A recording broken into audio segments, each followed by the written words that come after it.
326 days, that is the length of Edward the Eighth reign as King of the United Kingdom. There was no war, no collapse of government. He abdicated the throne on December 11th, 1936. He addressed the nation by radio, stating, I have found it impossible to carry the heavy burden of responsibility without the help and support of the woman I love. The broadcast reached a global audience of tens of millions. The explanation presented was clear. He chose to give up the crown in order to marry Wallis Simpson.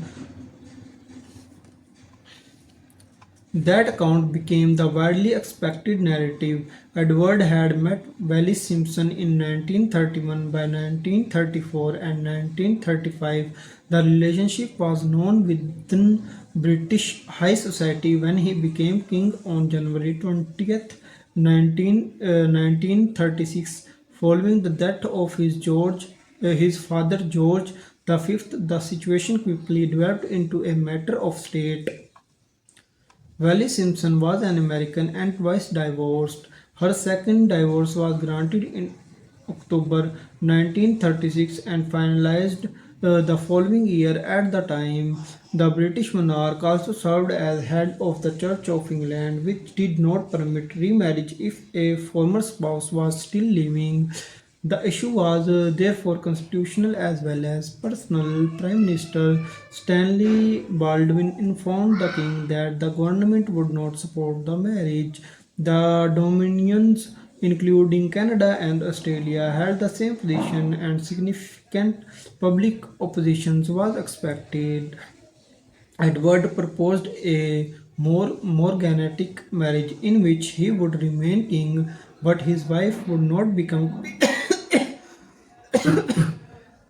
in which he would remain king but his wife would not become queen. The proposal was rejected.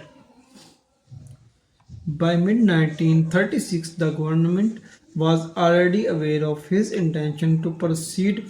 Concern extended beyond the marriage itself. Edward was viewed in some quarters as politically unreliable, and there were questions about his judgment, his discipline, and his views on Germany. He did not withdraw his position on December 10th, 1936. Edward signed the instrument of abdication.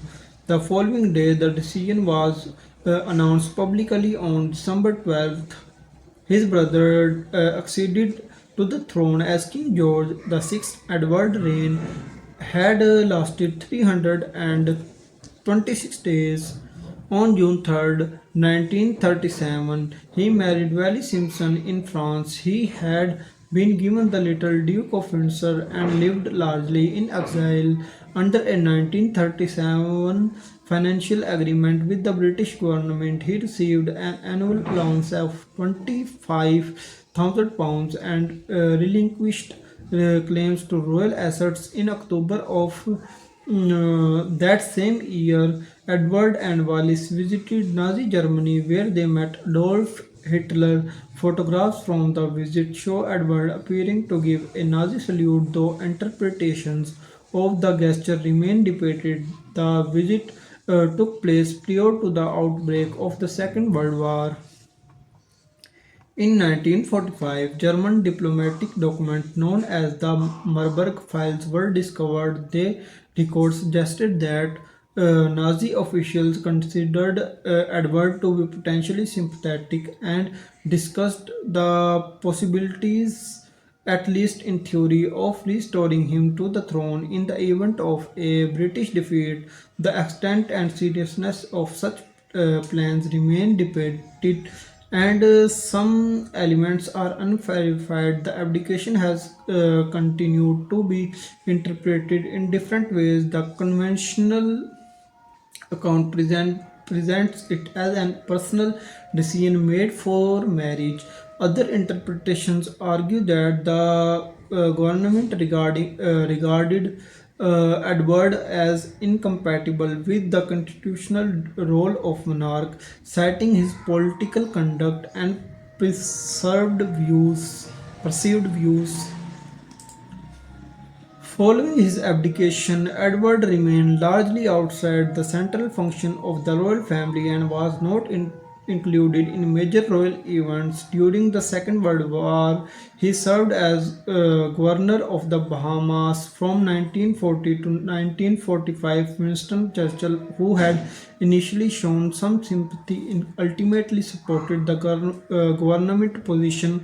Historians continue to reassess the episode using archival materials. The abdication is widely studied as a defining moment in the modern British monarchy and as an example of the limits placed on royal authority within a constitutional system.